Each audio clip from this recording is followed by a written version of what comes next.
this definitely is a milestone as far as India as a nation goes. Bharat ने ये करके दिखाया कि हम एक इंटरनेशनल इवेंट को बहुत अच्छी तरह ऑर्गेनाइज कर सकते हैं. Dr. Amitabh Kant, who's been a Sherpa at the G20, former CEO of the Niti Aayog and also a renowned author. Got Amitabh Kant with us, India Sherpa at the G20, former Niti Aayog. Doing the G20 in over 220 different cities of India. माननीय प्रधानमंत्री जी के साथ आपने जो काम किया और उन्होंने जो आपको सपोर्ट दिया, do you think he's probably the best boss that you ever worked for? मुझे जो लगता है कि जो मैं देश के लिए कर पाया सबसे ज्यादा, चाहे स्टार्टअप इंडिया हो, मेक इन इंडिया हो और एस्पिरेशनल डिस्ट्रिक्ट प्रोग्राम हो, ये सब कार्यक्रम कर पाया क्योंकि make in India another initiative जिसपे काफी काम हुआ. कफलिंग में पहनता हूँ, ये भी वन डिस्ट्रिक्ट वन प्रोडक्ट का भाग है, ये भारत का नक्शा है. Hello Amitabh sir. Hello Amitabh sir. Namaskar Amitabh sir. I have a question for you. ये बहुत ही इंटरेस्टिंग क्वेश्चन है. The Honorable Prime Minister recently spoke about the concert economy and how that's going to really become big. इतना top class event हमारे देश में हो पाया, उसके लिए हमारे देश में इंफ्रास्ट्रक्चर था जो किसी और देश में नहीं. एक चीज और जो उन्होंने पहले कही थी कि सारी शादियां भारत में हैं. मैं कुछ लीडर्स का नाम लूंगा, आपको एक वर्ड बोलना है जो उनकी क्वालिटी को दर्शाता है. No, this is a very fascinating question. 17 lakh crore रुपए के इंफ्रास्ट्रक्चर प्रोजेक्ट्स 20 साल से धूल खा रहे थे और फिर 2014 से शुरू हुई प्रगति. जो 20 साल में नहीं हुआ वो 9 साल में हो गया. ये मैं नहीं कह रहा, ये ऑक्सफोर्ड यूनिवर्सिटी की रिपोर्ट कह रही है. Crediting the honourable prime minister Shri Narendra Modi ji Pragati platform for making this happen. और ये तो मैंने सिर्फ एक इनिशिएटिव का नाम लिया. माननीय प्रधानमंत्री श्री नरेंद्र मोदी जी की लीडरशिप में हमारे देश में make in India, startup India और डिजिटल इंडिया जैसे कई पावरफुल इनिशिएटिव्स की शुरुआत हुई. आज के जीडीपी शो में हमारे साथ हैं वो शख्स जिन्होंने इन इनिशिएटिव्स को ना सिर्फ स्पीयरहेड किया बल्कि एक ग्रैंड सक्सेस भी बनाया. Let's welcome to the show one of India's most iconic bureaucrats, the former CEO of NITI Aayog and India's G20 Sherpa, the legendary Mr. Amitabh Kant.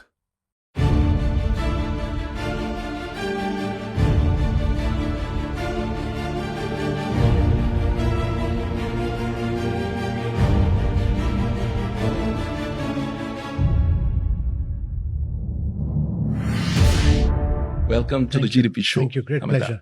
Wonderful talking to you, Sharad. Same here, Amitabh. अच्छा, 2024 जो साल था, as common Indians हमारे लिए बड़ा कमाल का साल था. जनरल इलेक्शंस हो गए, हमने क्रिकेट वर्ल्ड कप जीता, गुकेश का चेस टाइटल, तो हमारे लिए तो बड़ा कमाल का साल था. आपके लिए as a senior bureaucrat how was 24? मेरे लिए भी बहुत अच्छा रहा और ना केवल G20 की सक्सेस रही, उसके बाद हम लोगों ने ब्राजील की बहुत मदद की उनकी G20 में, और मुझे ये ब्राजील और फिर उसके बाद साउथ अफ्रीका जाने का अवसर मिला और वहाँ के जो उनकी G20 टीम्स थी उनके साथ मिलके, क्योंकि हम उनकी ट्रॉयका में थे जी, उनके साथ मिलके हम लोग को G20 को आगे ले जाने का एक अवसर मिला, क्योंकि ग्लोबल साउथ के लिए काम करने का एक मौका था. जी, आपने G20 की बात की, तो जो इंडिया की G20 प्रेसिडेंसी है, इसके बारे में काफी बात होती है. तो मैं ये चाहता हूं कि एक सिंपल तरीके से आप ये बताएं कि G20 से पहले, हमारी प्रेसिडेंसी से पहले का इंडिया और अब के इंडिया का परसेप्शन में कोई चेंज आया है, और वो आया है तो क्या आया है? देखिए, बहुत चेंज आया, क्योंकि G20 जब भारत ने ली थी तो बड़े चैलेंजेस थे, अंतर्राष्ट्रीय चैलेंजेस थे. जी, उस समय पोस्ट कोविड का जमाना था. करीब 30-35 करोड़ लोग दारिद्र्य रेखा के नीचे दुनिया में जा चुके थे. जी, करीब 20 करोड़ अपनी नौकरी खो चुके थे. और ये एक चैलेंज था कि रशिया यूक्रेन का युद्ध चला जा रहा था 2 साल से, और उसकी वजह से फूड, फ्यूल, फर्टिलाइजर सब पे इम्पैक्ट था. बिल्कुल. और सस्टेनेबल डेवलपमेंट गोल्स जो थे 170 में से केवल 12 अचीव हुए थे, तो बहुत पीछे चल रहा था दुनिया सस्टेनेबल डेवलपमेंट गोल्स में। तो इस समय G20 लेना और प्रधानमंत्री जी का ये कहना कि हम एक एम्बिशियस, इंक्लूसिव, डिसाइसिव और एक्शन ओरिएंटेड G20 करेंगे। उन्होंने ये भी कहा कि ये बाकी सब लोग देश करते हैं, एक जगह या 2 जगह G20 करते हैं, पर आप इस G20 को हमारे सारे स्टेट और यूनियन टेरिटरीज में करिए। और ये पहली बार हुआ ऐसा? पहली बार हुआ, पहले कभी भी नहीं हुआ था। तो करीब 230 G20 मीटिंग्स हर स्टेट और यूनियन टेरिटरीज में हुई, और इसको हम लोगों ने एक साधारण व्यक्ति को इन्वॉल्व किया, एक स्कूल्स हों, कॉलेजेस हों, स्टेट्स के लोग हों, सबको इन्वॉल्व किया इस G20 में। और उसके अलावा ये एक पीपल्स मूवमेंट बना G20। और G20 के समय हम लोग देखिए, G7 हो, ग्लोबल साउथ हो, रशिया हो, चाइना हो, और इधर सऊदी अरेबिया और टर्की हो, हम सबको मिलाकर हम आगे बढ़ पाए। और हमने करीब 83 पैराग्राफ्स में सब में कंसेंसस लिया, और 112 आउटकम्स थे, सब में कंसेंसस बना, और ये केवल भारत ही कर सकता था। तो ये भारत की लीडरशिप और खासकर प्रधानमंत्री जी का स्टेचर और स्टैंडिंग, उसकी वजह से ये भारत को विजय प्राप्त हो पाई G20 में। और मैं समझता हूँ कि ऐसा G20 का लीडर्स डिक्लेरेशन और ऐसी G20 दुनिया में पहले कभी नहीं हुई थी। क्या बात है। और उसका नतीजा आप एज ए ब्यूरोक्रेट महसूस करते हैं कि हमारा स्टेचर बढ़ चुका है, अब लोग हमें अलग तरीके से देखने लगे एज लीडर्स? भारत ने ये करके दिखाया कि हम एक इंटरनेशनल इवेंट को बहुत अच्छी तरह ऑर्गेनाइज कर सकते हैं। हम इसको ना केवल 230 मीटिंग कर सकते हैं, बल्कि एक मेन लीडर्स समिट भी बहुत अच्छी तरह कर सकते हैं। और वो खासकर दिखाना जरूरी था, क्योंकि उसके पहले लोगों के दिलो दिमाग में वो कॉमनवेल्थ की यादगार थी तो उसको हटाना बहुत आवश्यक था जी। दूसरी चीज कि हम सबके साथ नेगोशिएट करके एक विश्व मित्र की तरह सबके साथ काम कर सकते हैं जी, और सबको साथ ला सकते हैं। क्योंकि देखिए, यूनाइटेड नेशंस और सिक्योरिटी काउंसिल दोनों रशिया यूक्रेन के पैराग्राफ पे फेल हो चुकी थी। बिल्कुल सही बात। कोई मल्टीलैटरल फोरम सक्सीड नहीं कर पाया। तो ये सक्सीड करना बहुत आवश्यक था, और भारत ने जब ये किया, और एक पैराग्राफ पर आप सोचिए 300 घंटे लगे जी, करीब 16 ड्राफ्ट फेल हुए, 250 बायलैटरल्स हुई, और हमको ये कहना पड़ा कि अगर G20 में सक्सीड नहीं करिएगा तो हम दूसरे फोरम्स पे काम करेंगे। और उसमें बहुत भारत ने एक टफ स्टैंड लिया, पर सक्सेस मिली हमको, और उस वजह से मेरे विचार से भारत की स्टैंडिंग बहुत बढ़ी है, और ये लोगों को लगा कि केवल भारत ही ये सक्सेस अचीव कर सकता था। क्या बात है अमिताभ। उन लम्हों में या उन मोमेंट्स में आप ले जाइए जब ये ड्राफ्ट बन रहा था और क्लियर नहीं था बन पाएगा नहीं बन पाएगा, हम ब्रेक थ्रू अचीव कर पाएंगे नहीं अचीव कर पाएंगे। उस दौरान प्रधानमंत्री की क्या भूमिका थी, और आप एज ए टीम जब इसको अचीव करने में लगे हुए थे, तो क्या वो 2-3 चीजें थी, वो क्वालिटीज थी जिसकी वजह से हम ये अचीव कर पाए? देखिए, प्रधानमंत्री जी बड़े क्लियर थे कि हमें किसी भी हालत में कंसेंसस अचीव करना है। उन्होंने कहा था एम्बिशियस रहो, इंक्लूसिव रहो। इंक्लूसिव का मतलब था कि आप अफ्रीकन यूनियन को भी मेंबर बनाइए। तो भारत ने तो एक्चुअली G20 को G21 बनाया। बिल्कुल। उसके अलावा देखिए, रशिया यूक्रेन पैरा बड़ा डिविसिव था, क्योंकि बाली में भी फेलियर हुआ, यहाँ सारी मिनिस्ट्रियल्स में फेलियर हुआ, पर उन्होंने कहा किसी भी हालत में कंसेंसस बनाओ। तो मैं जब पर प्रधानमंत्री जी आप में विश्वास रखते हैं तो पूरी फ्रीडम भी देते हैं। तो मैं ये मीटिंग करीब 70 किलोमीटर दूर हम लोगों ने नू डिस्ट्रिक्ट में जाकर की थी, और वहाँ करीब, क्योंकि हम चाहते थे कि कोई मीडिया ना आए, कोई लीकेज ना हो इन्फॉर्मेशन का, वहाँ मीटिंग की। और ये मीटिंग जब शुरुआत हुई तो ये लग रहा था कि कभी सक्सेस अचीव नहीं हो पाएगी जी। और प्रधानमंत्री जी को मैं हर 2 घंटे पर एक सिचुएशन रिपोर्ट भेजता रहा, और उनका स्टेचर और स्टैंडिंग बहुत बड़ी थी दुनिया में, और वो सब जगह हर जगह ट्रैवल कर चुके थे, सारे लीडर्स को जानते थे। तो एक समय ऐसा आया जब लगा कि जब 16 ड्राफ्ट फेल हो गए तो कि सक्सेस नहीं होगी, पर क्योंकि कॉन्फिडेंस था कि प्राइम मिनिस्टर की पूरी बैकिंग है, तो 17वीं मीटिंग में तो मैंने जाके कह दिया कि भाई हमारे लीडर ने ये देख लिया है, ये हमको आपके साथ बायलैटरल्स कर चुके हैं, ये फाइनल ड्राफ्ट है, इसको या लीजिए, एक्सेप्ट कीजिए, नहीं कीजिएगा तो हम जाकर फिर ब्रिक में काम करेंगे, हम फिर इप्सा में काम करेंगे, पर हम G20 के बाहर हो जाएंगे। ये कहना आवश्यक, बहुत बड़ी बात थी, बहुत बड़ी बात थी। और दूसरी चीज कि जब रशिया नहीं मान रहा था तो हमने, वो चाहते थे एक लाइन सैंक्शन के खिलाफ, जो कि G7 नहीं मानता जी। तो कंसेंसस सब जब मिलकर काम करते हैं तभी कंसेंसस होता है। तब हमको ये भी कहना पड़ा कि अगर आप नहीं मानिएगा तो हमारे प्रधानमंत्री के बाद कल जेलेंस्की साहब बोलेंगे, और जेलेंस्की मेंबर नहीं है G20 के, पर G7 की तरफ से बहुत प्रेशर था कि वो बोले। वो कहने के बाद रशिया का एग्रीमेंट हुआ, फिर बाद में अमेरिका और चाइना में एक बायलैटरल इशू पर डिसएग्रीमेंट था, क्योंकि यूनाइटेड स्टेट्स 2026 में G20 करने जा रहा था, वो प्रेसिडेंट बाइडेन के लिए आवश्यक था जी। पर चाइना कहता था कि ये लोग वीजा नहीं इशू करते, तो उसमें फिर 3-3.5 घंटे उनके साथ बायलैटरल इशू सॉर्ट आउट करनी पड़ी। उसको सेटल किया हम लोगों ने, और उसको सेटल करने के बाद करीब 1 बजे पहले दिन पे हम लोग को पूरी कंसेंसस मिली, और 1:30 बजे हम लोगों ने अनाउंस किया कि इसमें पूरी कंसेंसस मिली है। पर एक पैरा पर आप सोचिए कि 300 घंटे लगे। कमाल। This definitely is a milestone as far as India as a nation goes. उसके बाद हमारी प्रेसिडेंसी के बाद ब्राजील की प्रेसिडेंसी आई, तो आप कैसे कंपेयर करेंगे उनकी प्रेसिडेंसी और हमारी? देखिए, ये पहली बार है कि G20 में ग्लोबल साउथ को एक अवसर मिला है कि वो अपने कलम से ड्राफ्ट बना सकते हैं। बिल्कुल। अभी तक तो G7 बनाते थे, विकसित देश बनाते थे, और हम लोग जो वो कहते थे वो मान लेते थे। अब जब अवसर आया इंडोनेशिया का, इंडिया का, ब्राजील का, साउथ अफ्रीका का, तो जब हमारा अवसर आया भारत का, तो हमने एक ऐसा डॉक्यूमेंट बनाया जो कि पूरा ग्लोबल साउथ का डॉक्यूमेंट। इसमें जो भाषा हम लोगों ने उपयोग की वो voice of the global south थी जी। और प्रधानमंत्री जी ने 2 मीटिंग्स की ग्लोबल साउथ के साथ।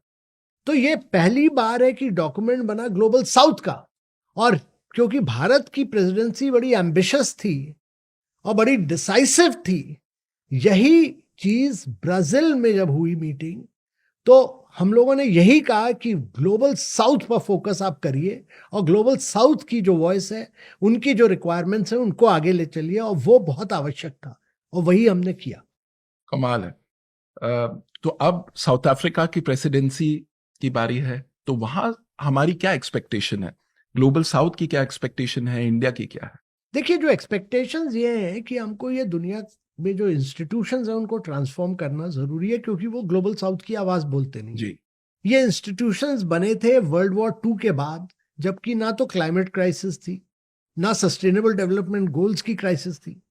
तो IMF, वर्ल्ड बैंक हो, यूनाइटेड नेशंस हो, जैसे यूनाइटेड नेशंस का जो सिक्योरिटी काउंसिल है इररिलेवेंट और पूरा फेल हो चुका है, और जब तक उसमें कुछ डेवलप्ड कंट्रीज, इंडिया वगैरह डेवलपिंग कंट्रीज नहीं आएंगे, तब तक वो सिक्योरिटी काउंसिल फ्रोजन रहेगा। बिल्कुल। तो इसलिए इन इंस्टीट्यूशंस में बदलाव लाना जरूरी है। दूसरा, जैसे डिजिटल पब्लिक इंफ्रास्ट्रक्चर हमने ड्राइव किया जी। अगर सस्टेनेबल डेवलपमेंट गोल्स को अचीव करना है तो उसके बिना नहीं हो पाएगा, बिल्कुल। तो उस पर फोकस लाना जरूरी है। तीसरा, बैलेंस्ड और सस्टेनेबल और इंक्लूसिव ग्रोथ पर फोकस करना जरूरी है। ये सब चीजें आवश्यक हैं जिस पे हम लोगों ने बहुत फोकस किया। पर मैं समझता हूं कि ट्रांसफॉर्मेशन ऑफ मल्टीलैटरल इंस्टीट्यूशंस और डिजिटल पब्लिक जो इंफ्रास्ट्रक्चर है, DPI जिसको हम कहते हैं, डिजिटल पब्लिक इंफ्रास्ट्रक्चर, वो ग्लोबल साउथ के लिए बहुत आवश्यक है। उस पे हमने काफी फोकस किया।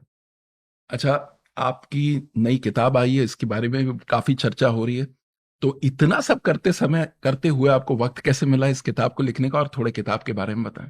देखिए, जब मैं कुछ भी करता हूँ डेली बेसिस पे अपनी डायरी पे कुछ चीजें नोट करता हूँ। अच्छा।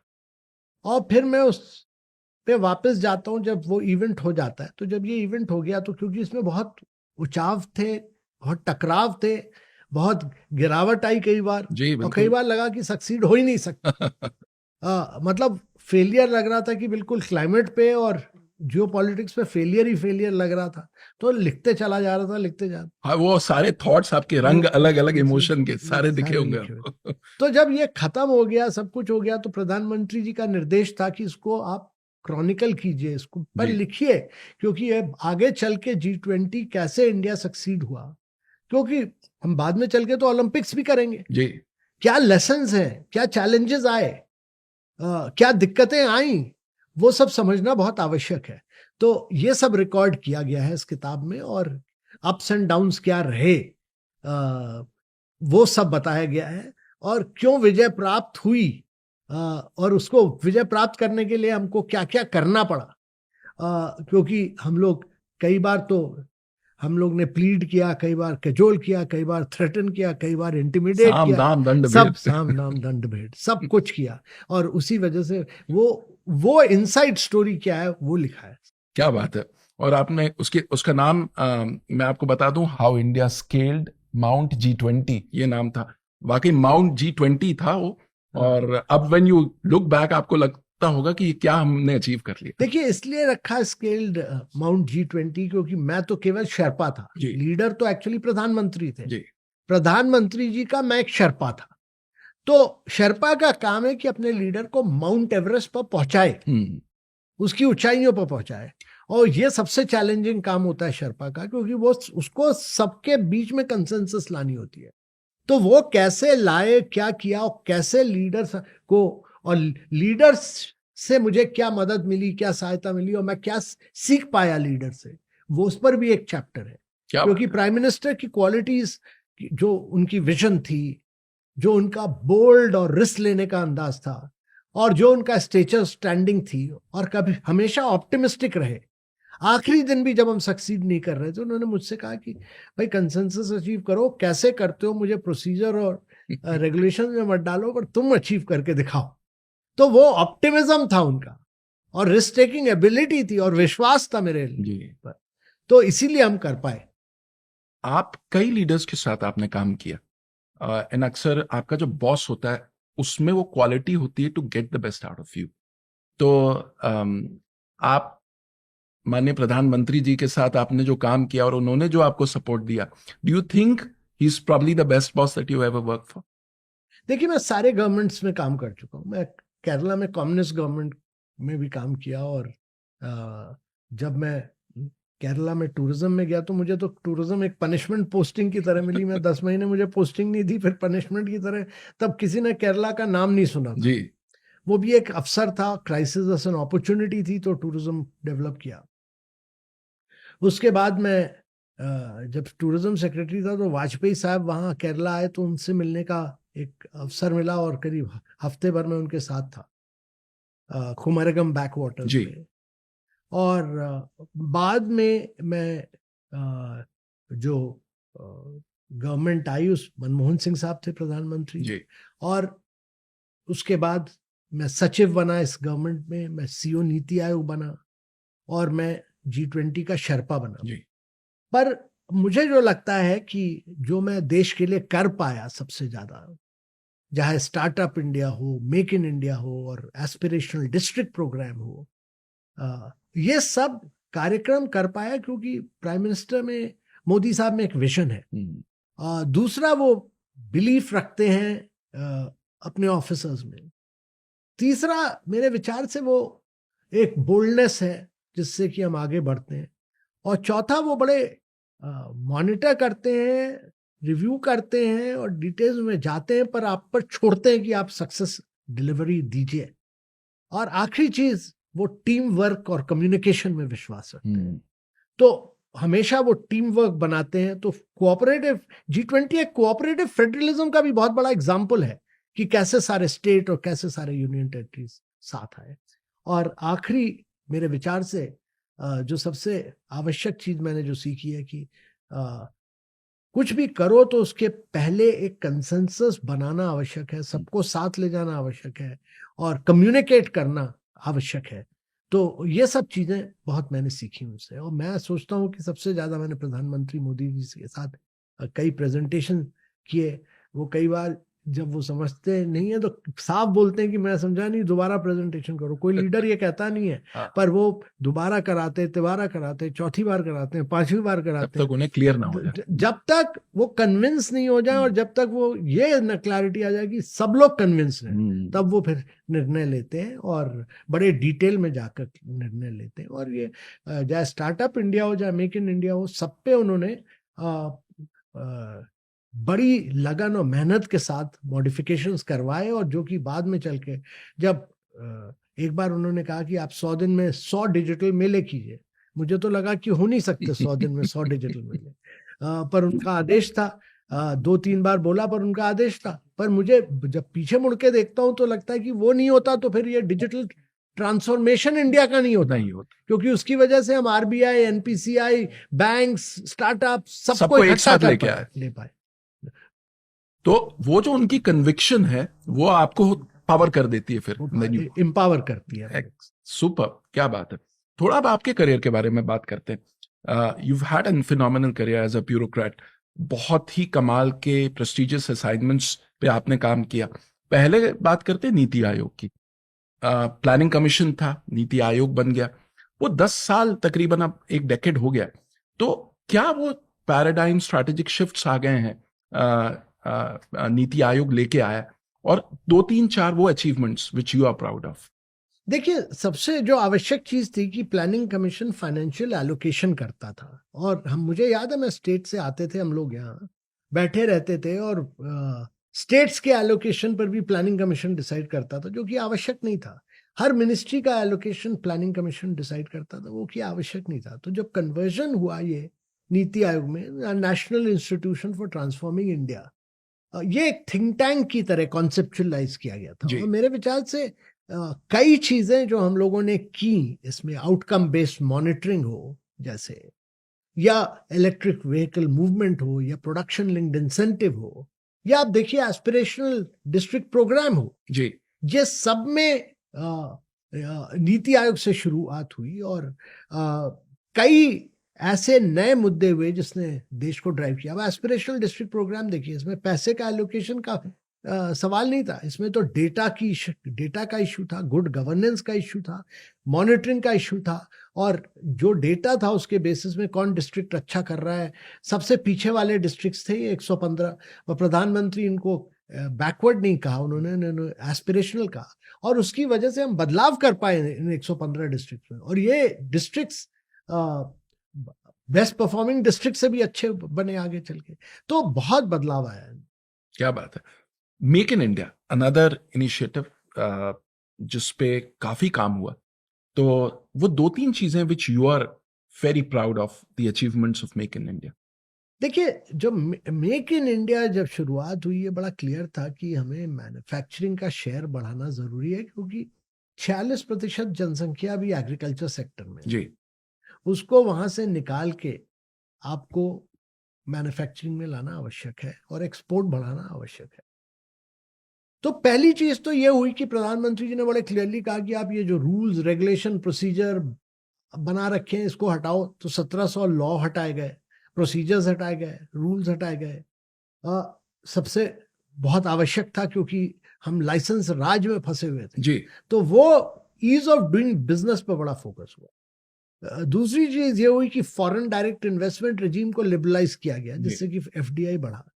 तीसरी चीज जो हुई कि एक फोकस्ड कैंपेन हुआ मेक इन इंडिया पर, उसकी वजह से प्रोडक्शन लिंक्ड इंसेंटिव जैसी स्कीम्स आई, जिससे प्रोडक्शन बढ़ा।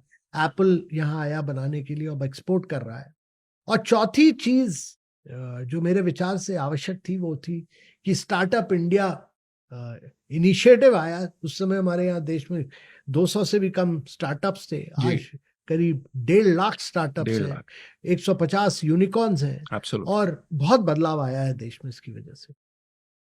तो इंडिया को एक जेन्युइन ग्लोबल मैन्युफैक्चरिंग हब बनने के लिए क्या 2-3 चीजें आपको लगता है और हमें करनी चाहिए? तो मेरे विचार से पहली चीज तो ये कि सारे रूल्स, रेगुलेशन, प्रोसीजर्स हटाइए। रेगुलेटरी कोलेस्ट्रॉल जो स्टेट्स में है, सेंटर ने तो बहुत किया, स्टेट्स में भी हटाना बहुत आवश्यक है। और दूसरी चीज जो मेरे विचार से सबसे आवश्यक है कि हमें अपने आप को कॉम्पिटिटिव बनाना है, कॉस्ट एफिशिएंट बनाना है, और हम लोगों को उसके लिए लैंड, इलेक्ट्रिसिटी, वाटर सप्लाई, ये सब रेडीमेड इंफ्रास्ट्रक्चर हो तो इन्वेस्टर आए, तुरंत अपनी मैन्युफैक्चरिंग शुरू करे, और उसको हैंड होल्ड करना ज़रूरी है। लॉजिस्टिक कॉस्ट को कम करना ज़रूरी है, पावर कॉस्ट ज़्यादा है उससे कम करना है, क्योंकि आपको ग्लोबली कॉम्पिटिटिव बनाना है। Absolutely. आपको ग्लोबल सप्लाई चेन का इंटीग्रल पार्ट बनना आवश्यक है। आपको अपने कॉस्ट को कम करना और कॉस्ट एफिशिएंट बनना बहुत आवश्यक है। अब इंडियन स्टार्टअप्स की बात करते हैं। आपको इंडिया का स्टार्टअप इकोसिस्टम कहाँ जाते हुए नजर आ रहा है? हमने काफी अच्छी ग्रोथ की है पिछले कुछ सालों में। Where do you see the startup ecosystem going? देखिए, मेरे विचार से तो हमें दुनिया का नंबर 1 स्टार्टअप कैपिटल बनना आवश्यक है, और ये विजन लेकर हमको चलना जरूरी है, क्योंकि हमारे स्टार्टअप्स बड़े डायनेमिक हैं, और यूथ में जो एनर्जी और वाइब्रेंसी है वो कभी कहीं किसी और देश में नहीं है। Absolutely. तो जब ये स्टार्टअप करते हैं, इसके लिए रिस्क कैपिटल आवश्यक है। रिस्क कैपिटल का मतलब, अभी बहुत सारा रिस्क कैपिटल विदेश से आता है जो हमें अपने देश में लगाना आवश्यक है। हमारी इंश्योरेंस कंपनीज हो, पेंशन फंड्स हो, हमारे रिच इंडिविजुअल्स हैं, इन सबको स्टार्टअप में लगाना पैसा जरूरी है। तीसरी चीज की डीप टेक में आगे बढ़ना जरूरी है, और डीप टेक में पेशेंट कैपिटल चाहिए, इसलिए फंड ऑफ फंड हमें चाहिए। चौथी चीज, जैसे प्रधानमंत्री जी ने ड्रोन का सेक्टर हो, स्पेस का सेक्टर हो, जियो स्पेशल सेक्टर हो, ये सब खोला है, और इसकी वजह से स्टार्टअप्स इन क्षेत्रों में आएंगे आगे चल के, और उनको हैंड होल्डिंग की आवश्यकता है। और चौथा कि हम लोग को डिस्ट्रप्शन, इलेक्ट्रिक व्हीकल हो, बैटरी हो, सोलर पावर हो, ये सब हम अब आज के दिन में काफ़ी इंपोर्ट करते हैं। ये सारा का सारा यहाँ मैन्युफैक्चरिंग इसकी आवश्यकता है, और वो सारा का सारा हमारे स्टार्टअप्स को करना चाहिए। थोड़ी इकोनॉमिक ग्रोथ की बात करते हैं भारत की। 2014 we were the 10th largest economy, आज 4th लार्जेस्ट हम हो गए। इस ग्रोथ के पीछे की ड्राइवर्स क्या हैं? क्या बदला है भारत में, और आगे के पॉइंट ऑफ व्यू से क्या चीजों का हमें ध्यान रखना चाहिए? तो देखिए, कई चीजें हुई। पहले तो स्ट्रक्चरल रिफॉर्म्स हुए, जीएसटी आया, एक टैक्स आया जिसने 28 टैक्सेस और सेसेस को रिप्लेस किया जी। बैंक्रप्सी कोड आया, रियल स्टेट रेगुलेशन एक्ट आया, ईज ऑफ डूइंग बिजनेस पर फोकस हुआ, कॉर्पोरेट टैक्स को कम किया गया। तो ये तो स्ट्रक्चरल रिफॉर्म्स आए जो कि लॉन्ग टर्म के लिए बहुत आवश्यक थे। दूसरी चीज मेरे विचार से इंफ्रास्ट्रक्चर पर फोकस आया, क्योंकि देखिए, हमने तो इस देश में करीब 4.5 करोड़ घर बनाए जी। हमने करीब 11 करोड़ लोगों को बिजली और पानी का कनेक्शन दिया गया, और उसके अलावा टॉयलेट्स दिए, घर दिए, बिजली के कनेक्शन दिए। करीब 26 लाख लोगों को उनके घर तक पानी पहुंचाया गया। तो और 88,000 किलोमीटर की सड़कें बनी। तो जब ये इंफ्रास्ट्रक्चर बना तो कैपिटल फॉर्मेशन ने बहुत ड्राइव किया जीडीपी को। और तीसरी चीज जो मैं सोचता हूं कि डिजिटाइजेशन, जिसको बैंक ऑफ इंटरनेशनल सेटलमेंट ने कहा कि भारत ने जो 7 साल में किया वो 50 साल लगते भारत को। तो ये डिजिटल ट्रांसफॉर्मेशन बहुत आवश्यक था, और इसकी वजह से बहुत फोकस हुआ है। और डिजिटल ट्रांसफॉर्मेशन की वजह से अब आप देखिए, भारत करीब 50% फास्ट पेमेंट दुनिया में करता है। चाइना सेकंड रैंक पे है 20% से। हमारे जो स्टार्टअप्स हैं वो क्रेडिट देते हैं इस पेमेंट हिस्ट्री पे। वो स्टार्टअप्स जो हैं वो stock market transaction tyre 2 tyre 3 cities में कराते हैं, और गो डिजिट और एक्को जैसे स्टार्टअप्स हैं जो इंश्योरेंस देते हैं, वो सब 30 मिनट से 30 सेकंड और 1 मिनट के बीच में मोबाइल ट्रांजैक्शन से होता है। तो ये जो दिखाता है कि टेक्नोलॉजिकल ट्रांसफॉर्मेशन हुई। चौथी चीज जो हुई है मेरे विचार से कि हम लोग ने ग्रीन ग्रोथ पर फोकस किया। 200 गीगावाट रिन्यूएबल एनर्जी की, करीब 12 करोड़ महिलाओं को हम लोगों ने कुकिंग गैस कनेक्शन दिया, जो कि फायरवुड्स जलाते थे अपने घर में। और फिर नए पांचवी चीज मेरे विचार से नए मिशंस आए, आर्टिफिशियल इंटेलिजेंस मिशन हो, क्वांटम कंप्यूटिंग मिशन हो, सेमीकंडक्टर मिशन हो, अभी क्रिटिकल मिनरल्स का एक नया मिशन बनाया गया।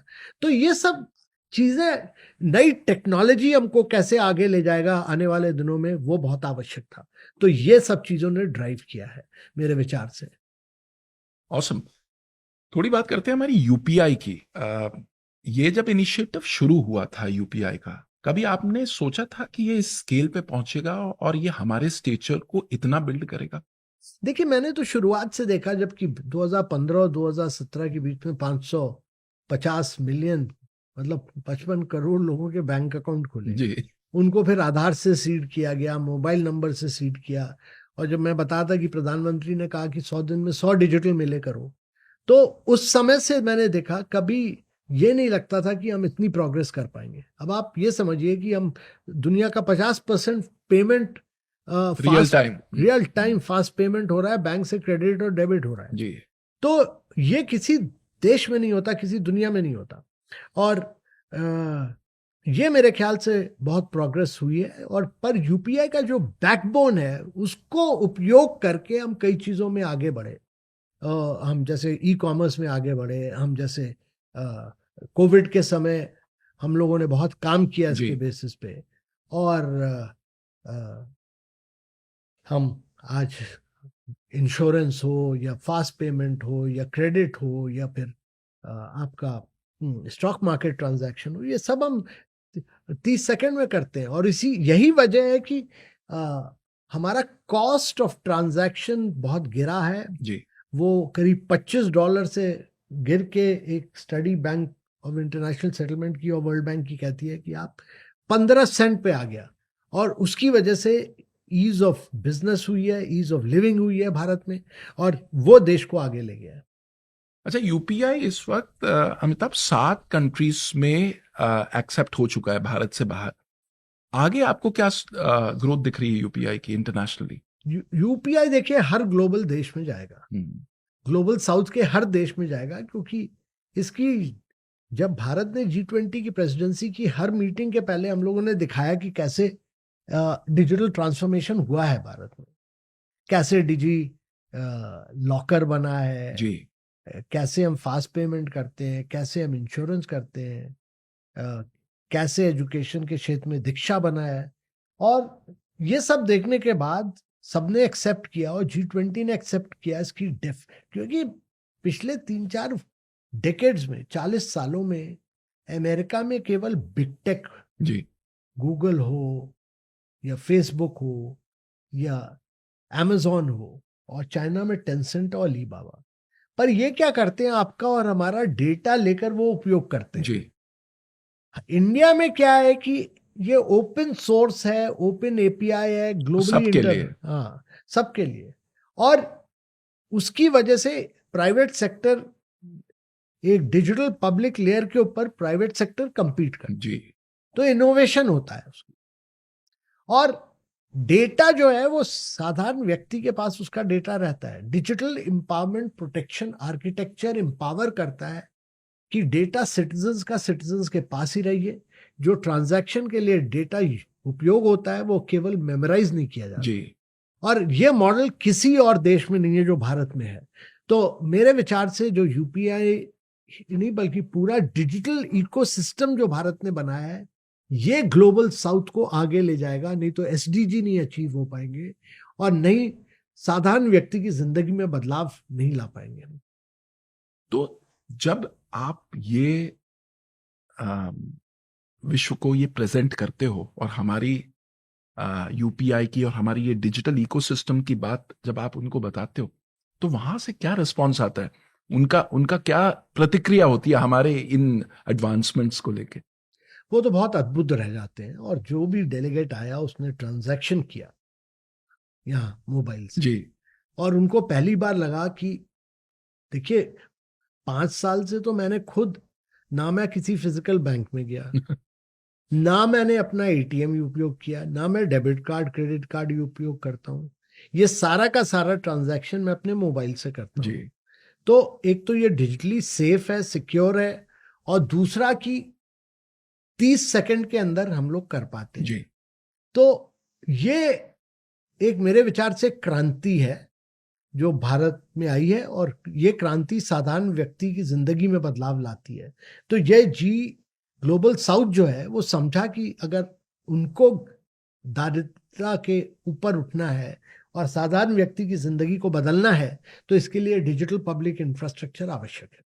अच्छा, अगला जो हमारा सेगमेंट है वो है यंग चैंपियंस। तो यंग चैंपियंस आपसे सवाल पूछेंगे, लेकिन उससे पहले मैं अपनी 19-year-old डॉटर का सवाल पूछना चाहता हूँ। क्या आपने कोल्ड प्ले का कॉन्सर्ट अटेंड किया? मैंने कॉन्सर्ट में जा नहीं पाया, पर मैंने इसके बारे में बहुत सुना और बहुत अच्छा लगा कि देखिए एक इतना टॉप क्लास इवेंट हमारे देश में हो पाया, उसके लिए हमारे देश में इंफ्रास्ट्रक्चर था जो किसी और देश में नहीं था। और मेरे विचार से ये दो इंफ्रास्ट्रक्चर जो गवर्नमेंट ने बनाए, एक तो अहमदाबाद का ये स्टेडियम, क्रिकेट स्टेडियम जो नरेंद्र मोदी स्टेडियम बना, दूसरा मेरे विचार से यशोभूमि और भारत मंडपम। पहले हमारे देश में ये मीटिंग्स, इंसेंटिव्स, कन्वेंशन और एग्जीबिशन की जगह नहीं थी, तो ये दोनों बने और हर शहर में एक कन्वेंशन सेंटर और दूसरा एक इवेंट के लिए बड़ा स्टेडियम आवश्यक है,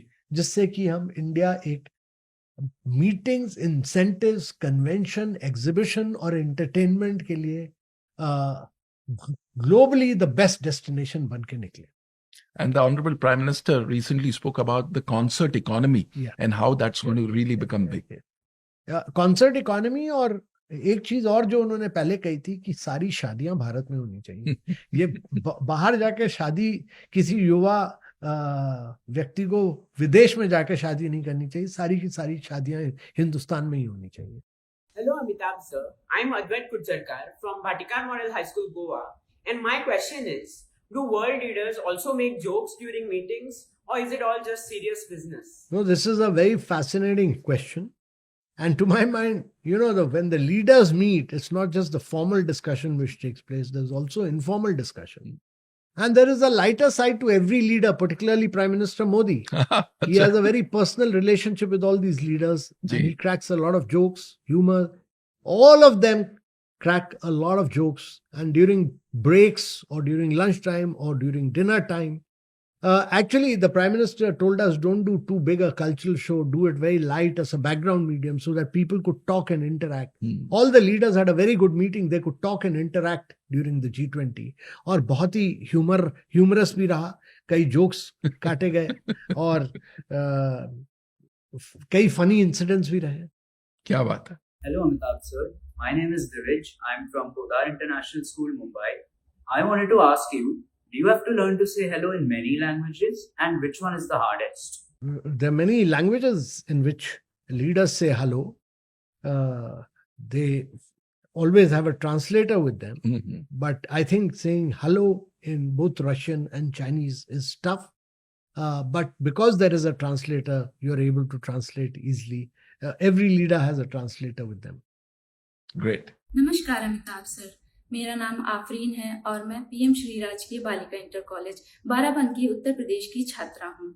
मेरा सवाल ये है, अगर आप इतिहास के किन्हीं भी 3 हिस्टोरिकल फिगर के साथ डिनर पे जाना चाहें तो वो 3 कौन होंगे और क्यों? ये बहुत ही इंटरेस्टिंग क्वेश्चन है. पहली बार तो मुझे ये न्योता कभी मिलेगा नहीं कि 3 लीडर्स के साथ जाने का, पर मेरे विचार से जो 3 लीडर्स हैं, मैं एक तो मैं सोचता हूँ कि मैं प्रेसिडेंट लूला जो ब्राजील के प्रेसिडेंट हैं, वो काफ़ी इंटरेस्टिंग व्यक्ति लगते हैं मुझे. दूसरा कि यूएस के प्रेसिडेंट डोनाल्ड ट्रंप अगर न्योता आता है, और तीसरा इटली की prime minister miss Giorgia Meloni. इन 3 लोगों के साथ मैं उनके साथ लंच या डिनर करना चाहूँगा. क्या बात है. Hi Amitabh sir, my name is Paragati. I am from Gujarat. I have a question for you. What's your most favorite thing representing India on global stage other than all the amazing food? So one of the most amazing things for us during G20 was that whatever we did, we represented India in terms of its cuisine, in terms of its culture, in terms of the gift that we gave. One district, one product. all of them were given, and even my belief is that whatever we do, we should remain Indian and wear. So even the, देखिए ये जो कफलू मैं पहनता हूँ, ये भी one district one product का भाग है, ये भारत का नक्शा है. Awesome है ये. हाँ, तो ये सब मुझे तो इंडियन चीजें पहनने में ही बहुत मजा आता है. क्या बात, और वही सारी चीजें हमने G20 में गिफ्ट की. क्या बात है, बहुत बढ़िया. अब एक रैपिड फायर राउंड करते हैं. मैं कुछ लीडर्स का नाम लूंगा, आपको एक वर्ड बोलना है जो उनकी क्वालिटी को दर्शाता है. तो I start. Doctor S Jaishankar. Visionary and dynamic. Nitin Gadkari. Infrastructure creator. Ashwini Vaishnaw. Progressive and highly communicative. Piyush Goyal. a trade and investment driver. Nirmala Sitharaman. Keeps India's balance sheet and its financial progress in very healthy hands. Sushma Swaraj. Great speaker in Hindi, full of light-hearted moments. Atal Bihari Vajpayee. A great leader, a great poet, and a very distinguished diplomat. Honorable Prime Minister Modi ji. I would say a driver of growth. I would say a great leader, a visionary statesman, and a great team leader. Fantastic. So while you have, you did speak about, your experience working with the Honorable Prime Minister. But I'd like you to share with the youth one or two anecdotes where his leadership skills came into the fore and were at full display that you can recall. देखिए, मेरी पहली मुलाकात प्रधानमंत्री जी से हुई जब मैं Delhi Mumbai industrial corridor कर रहा था. मैं जगह जगह सारे चीफ मिनिस्टर्स के पास गया, क्योंकि ये 7 स्टेट से जाती थी डेडिकेटेड फ्रेट कॉरिडोर कि भाई जमीन दीजिए कि इंडस्ट्रियल कॉरिडोर बनाए और सबको जोड़ना था. हाँ. और ये स्टेट के चीफ मिनिस्टर इसकी इंपॉर्टेंट नहीं समझ रहे थे, क्योंकि इसके बिना मैन्युफैक्चरिंग हो नहीं सकती जी. तो सबके पास जाता था, वो कहते थे साहब 10 किलोमीटर ले लीजिए, 15 किलोमीटर लीजिए. तो मैं पहली बार जब गुजरात गया चीफ मिनिस्टर के पास, तो उन्होंने कहा तुम्हें कितनी जमीन चाहिए? तो मैंने कहा कम से कम 100 किलोमीटर. उन्होंने कहा तो मैं 100 किलोमीटर नहीं, मैं तुमको 750 किलोमीटर दूंगा. तुम 750 किलोमीटर पर एक सिंगापुर से अच्छा शहर बनाओ. वो था धुलेरा. अच्छा. जो अब की बन के रेडी हो रहा है. और तो उनकी जो थिंकिंग थी वो बड़ी बिग टाइम थिंकिंग उस समय से कि वो उनकी थिंकिंग थी कि भाई भारत के अंदर एक सिंगापुर से भी अच्छा शहर बने, जो कोई चीफ मिनिस्टर समझ नहीं रहा था, वो अकेले एक समझे. तो वो था. और उस समय फिर मैं वाइब्रेंट गुजरात में जाता था. मैंने 2 बार बोला वाइब्रेंट गुजरात में, और मुझे जिस तरीके से वो वाइब्रेंट गुजरात करते थे, उसी कारण से वहाँ इन्वेस्टमेंट्स आते थे, और उसी वजह से ये एक वाइब्रेंट गुजरात आज भी इंडिया का बेस्ट इन्वेस्टमेंट फोरम है, और गुजरात बेस्ट इन्वेस्टमेंट डेस्टिनेशन है, जिस तरह से उन्होंने किया. तो ये 2 चीजें. और तीसरी चीज मैं कहूँगा कि जो मुझे जब स्टार्टअप इंडिया किया, तो केवल कोई मिनिस्टर नहीं बैठा उनके साथ, कोई ऑफिसर नहीं बैठा, केवल स्टार्टअप्स बैठे उनके साथ. और इनका जो इंडिया का युवा वर्ग है और जो इंडिया का स्टार्टअप इकोसिस्टम है, उसमें प्रधानमंत्री जी का जो पर्सनल लगाव है और जो पर्सनल कनेक्ट है, वो किसी लीडर का नहीं हो सकता. तो ये चीजें मुझे आकर्षित करती हैं. बहुत बढ़िया. एज अ बॉस, 3 या 4 क्वालिटीज जो हर बॉस को सीखनी चाहिए उनसे. मेरे विचार से एक तो he is capable of being very bold and risk oriented, जो कि he is not a status quoist leader, number 1. Number 2, ये थोड़ा विजनरी हैं और आउटकम्स में विश्वास रखते हैं कि आउटकम डिलीवर करो. और तीसरी चीज मेरे विचार से जो सबसे जरूरी है सीखना, क्योंकि मेरे विचार से इनकी जो कम्युनिकेशन एक्सपर्टीज और टीम वर्क एक्सपर्टीज है, किसी और लीडर की ऐसी टीम वर्क और कम्युनिकेशन एबिलिटी नहीं है जो प्राइम मिनिस्टर मोदी की। और मैंने उससे खुद बहुत कुछ सीखा है इन सारी क्वालिटीज से। मैं इनके साथ देखिए रिटायरमेंट के बाद भी मैं 8 साल हो गए, मैं करीब 14-15 साल से काम कर रहा हूँ। मैंने बहुत कुछ सीखा है और G20 के समय और सीखने का, नीति आयोग में और सीखने का। जब मैं DPIIT का सेक्रेटरी था तब मुझे बहुत कुछ सीखने को मिला। तो मैंने बहुत कुछ सीखा है। एक और चीज जो बड़ी यूनिक है ऑनरेबल प्राइम मिनिस्टर की, वो जो एक पर्सनल बॉन्ड बना लेते हैं ग्लोबल लीडर्स के साथ, जो हमने पहले कभी नहीं देखा हिंदुस्तान में। तो इसके बारे में आपका क्या विचार? देखिए, कोई ग्लोबल लीडर ऐसा नहीं जैसे जिसके साथ इन्होंने पर्सनल बॉन्ड ना बनाई हो। ये तभी भारत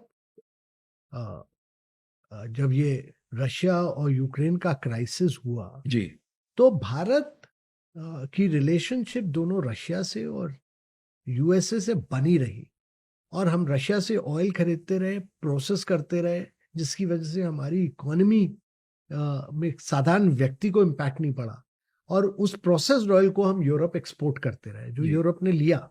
और इसी वजह से हो पाया क्योंकि इनका स्टेचर बहुत बड़ा है, स्टैंडिंग बहुत बड़ी है और पर्सनल रिलेशनशिप बाकी लीडर्स के साथ बहुत गजब की है। प्रेसिडेंट ट्रंप के साथ Modi ji has a very deep bond. How do you see the Indo US relationship moving ahead in the future? मैं तो बहुत बिलीवर रहा हूँ इस में कि भारत को अमेरिका के साथ बहुत क्लोज रिलेशनशिप में काम करना चाहिए और हमें उनके साथ मिलकर नई टेक्नोलॉजीज में काम करना चाहिए, क्रिटिकल मिनरल्स में काम करना चाहिए। और देखिए, अमेरिका एक अकेला देश है जो कि कोई भी गवर्नमेंट आए, डेमोक्रेट्स आए, रिपब्लिकन्स आए, जिसका ग्लोबल GDP में शेयर 26% रहा है पिछले 40 वर्षों से। जी, मार्केट कैपिटलाइजेशन उनका 44% रहा है, जनसंख्या केवल 4% है।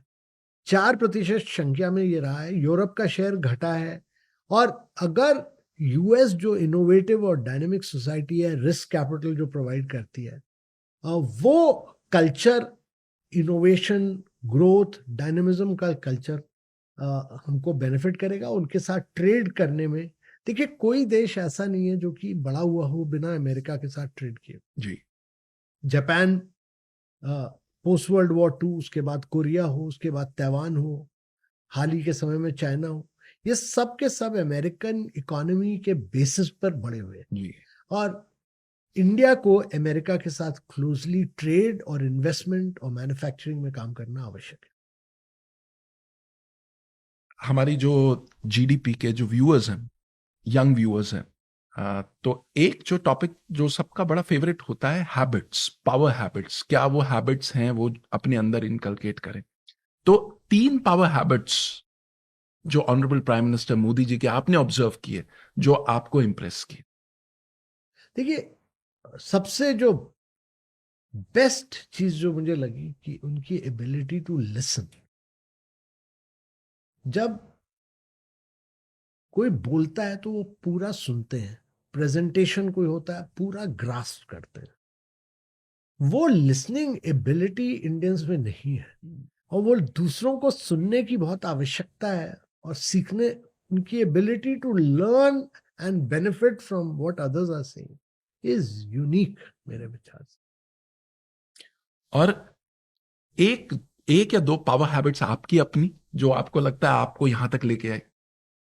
नहीं, मैं तो प्रधानमंत्री जी से बहुत कुछ सीखा हूँ और वो मेरे विचार से सेकंड जो मैं चीज कहना चाहता था कि उनकी डिसिप्लिन, जी, टाइम डिसिप्लिन, फिजिकल फिटनेस की डिसिप्लिन, योगा की डिसिप्लिन, ये सब चीजें, क्योंकि देखिए ऑलराउंडेड युवा वर्ग को, भारत के युवा वर्ग को अपने हेल्थ मेंटेन करना बहुत आवश्यक है। जी। तो मैंने एक चीज तो सीखी कि मैं 1.5 घंटे का सुबह एक्सरसाइज जरूर करता हूँ। अच्छा, ये मोदी जी के साथ काम करने के बाद आपने शुरू किया? मेरा तो वेट बहुत बढ़ गया था, तो मैंने करीब 1.5 घंटे रोज एक्सरसाइज कर करके, खाने को कंट्रोल करके थोड़ा वेट कम किया। और रिव्यू भी करते हैं इस पे वो? बिल्कुल। मैं तो बहुत आवश्यक है कि आप कुछ भी करिए, मेहनत करिए, कुछ भी करिए, पर 1.5 घंटा सुबह आप 7 से 8:30 बजे अपने लिए टाइम रखिए। उस समय कोई ऑफिशियल काम ना करिए और एक्सरसाइज करिए। क्या बात है, फैंटास्टिक। अब थोड़ा सा आगे की बात करते हैं भारत की। भारत के युवाओं के साथ आपने काफी इंटरेक्ट किया through various opportunities that you got. उनसे 2-3 क्या चीजें आपने सीखी? देखिए, युवा वर्ग के साथ इंटरेक्ट करते समय मैं तो एक तो जो एनर्जी भारत के युवा में वर्ग में है और वो किसी और देश में ये एनर्जी और डायनामिज्म नहीं है। दूसरा, रिस्क टेकिंग एबिलिटी बहुत है हमारी युवा। हमारे कल्चर में केवल ये लाना जरूरी है कि अगर फेल करोगे तो कोई खराबी नहीं है। कि हमारी सोसाइटी को ये एक्सेप्ट करना होगा कि अगर स्टार्टअप्स में जाते हैं, एक बार फेल हुए, 2 बार फेल हुए, कोई बात नहीं, तीसरी बार सक्सीड करेंगे। कोई ऐसा एंटरप्रेन्योर नहीं है दुनिया में जो उसने फेल ना किया हो। जाते जाते 3 sherpa hacks for our young Indians who are just starting out. First, you have to build very good relationship.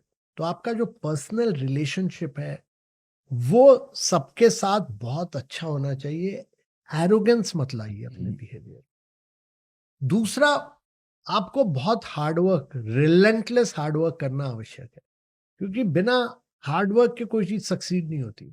ये G20 के नेगोशिएशंस में हर कंट्री की क्या पोजीशन रही है पहले 20 सालों में, वो उसके बारे में स्टडी करना बहुत आवश्यक था। वो सारा किया हम लोगों ने।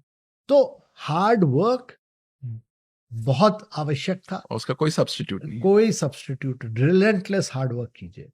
और अभी बीच में बड़ी कंट्रोवर्सी चली कि 90 घंटे काम होना चाहिए कि नहीं। तो मेरे विचार से तो भारत, कोई देश ऐसा नहीं है जिसने बिना हार्डवर्क के प्रोग्रेस किया हो। तो हार्डवर्क आवश्यक है।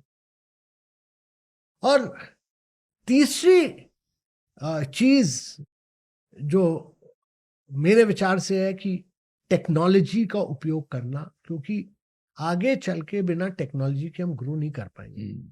आप क्वांटम कंप्यूटिंग हो, आर्टिफिशियल इंटेलिजेंस हो, बायोटेक एरिया हो, इन सब चीज में भारत को नंबर 1 देश बन के निकलना आवश्यक है। और गवर्नमेंट की ने सारा इंफ्रास्ट्रक्चर इन सारे क्षेत्रों में प्रोवाइड किया है, और हमको उसको उपयोग करके नंबर 1, चाहे बैटरी मैन्युफैक्चरिंग हो, चाहे इलेक्ट्रिक मोबिलिटी हो, चाहे सोलर एनर्जी हो, इन सब चीजों में देश को चैंपियन बनाना आवश्यक है। अमिताभ, आपने इतने दिल खोल के बात की और इतने कमाल के इंसाइट्स हमारे साथ शेयर किए, अपने जीवन के इतने खूबसूरत पहलू हमारे साथ शेयर किए। Thank you so much for being a part of the GDP podcast. Thank you, बहुत बहुत धन्यवाद। तो ये थी हमारी कॉन्वर्सेशन विद अमिताभ कांत, एक ऐसे लीडर जो भारत के नए दौर की नींव रख रहे हैं, जो नए भारत की कल्पना को वास्तविकता में बदल रहे हैं। आज भारत दुनिया के लिए एक प्रमुख मिसाल है, जो डिजिटल इंफ्रास्ट्रक्चर, क्लाइमेट लीडरशिप और स्टार्टअप इकोसिस्टम जैसे क्षेत्रों में नए बेंचमार्क्स और स्टैंडर्ड्स सेट कर रहा है। और यही तो GDP का मिशन है, इंडिया के यंग माइंड्स को ऐसे विजनरीज से मिलवाना जो नए भारत का फ्यूचर लिख रहे हैं। तो मिलते हैं अगले एपिसोड में नए इंस्पिरेशन और नए आइडियाज के साथ। तब तक अपने सपनों का पीछा करते रहिए, क्योंकि नए भारत का निर्माण आप ही के हाथों में है। जय हिंद, जय भारत।